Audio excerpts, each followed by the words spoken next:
Hi, it's just a quick presentation for my assignment one for data structures and algorithms. So I'll just run through what exactly is done here. So first off,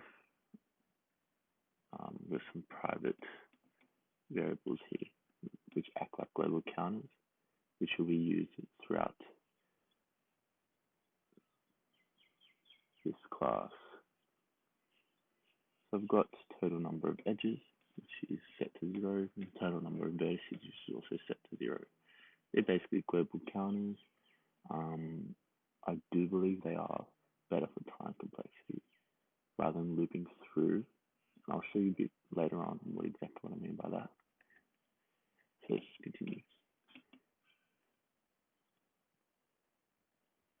So we have our constructor, which is basically implemented from, which I basically use from the demo code. It's basically initializing a matrix, and then contain a vertex, got a deconstructor, also use the increased capacity function, which is also an adaptation from the demo code.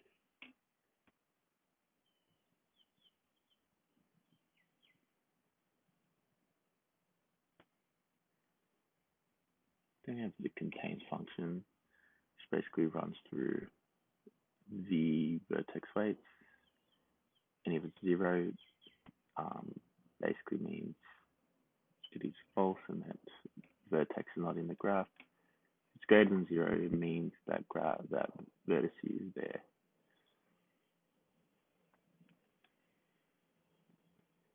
Then we have the adjacent function, checks for adjacent vertices, basically checks this part here, checks if vertices are in the graph for the contains function,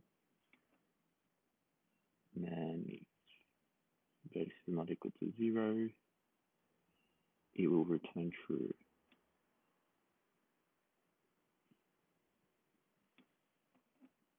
If else, returns false.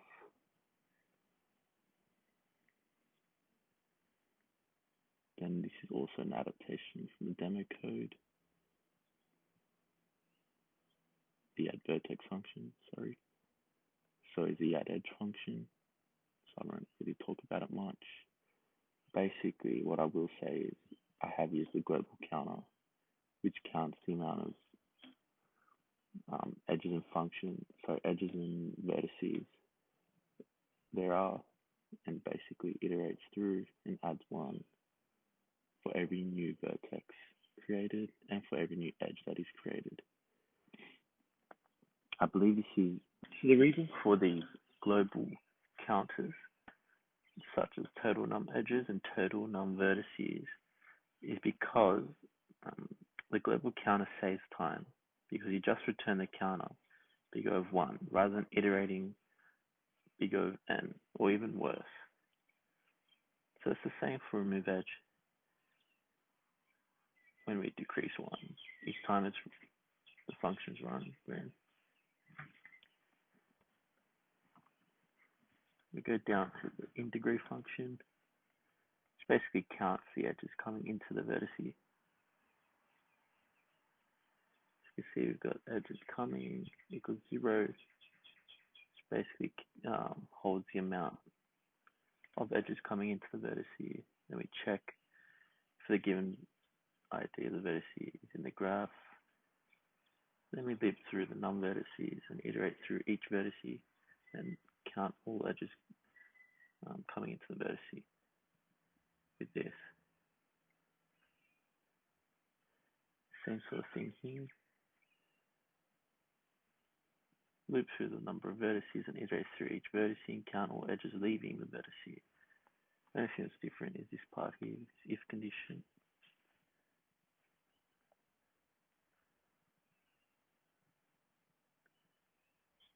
So the degree function here is simple. Add the in degree with the out degree, which gives total degrees of the given vertice.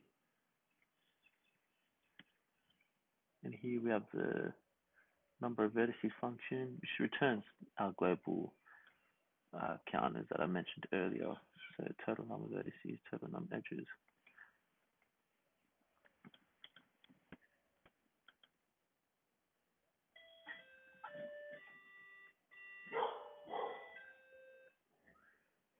Now this is the get vertices function, which is basically an adaptation from the demo code, which returns basically a vector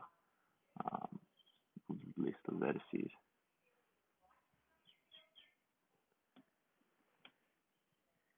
Now this is another adaptation from the demo code, which is a get neighbors function. Returns a vector named result containing all the vertices reachable from the given vertex. And we have considered that the vertex is not a neighbor of itself in this function.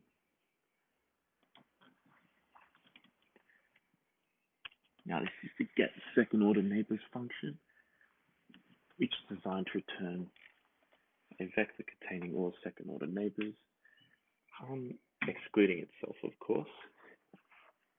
How this works is we initialize two vectors there, one being first n, which is basically equals to the get neighbors function. The second one being the second n here. We've also initialized a have duplicate variable and declared false. Now this just looks for duplicates basically.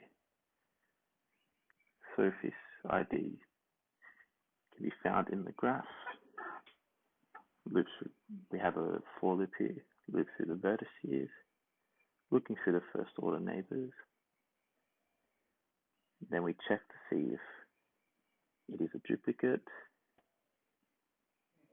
Now if it is a duplicate, we'll return true and break, and then it'll reiterate through the loop again. If not, it'll be pushed into the vertex that I got here, second end. And then yeah, it'll keep doing that until it's found all second order neighbors, and then basically it'll just return that vector array. Now I did attempt the depth first traversals and the breadth first traversals. Unfortunately, I couldn't really get it to work. So I did try my best, to be honest.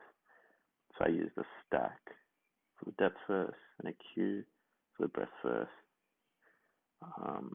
Not sure why I couldn't get it to work. I will run this now. You can see we've added edges, removed edges.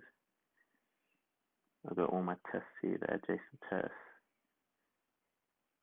the neighbor test, second order test.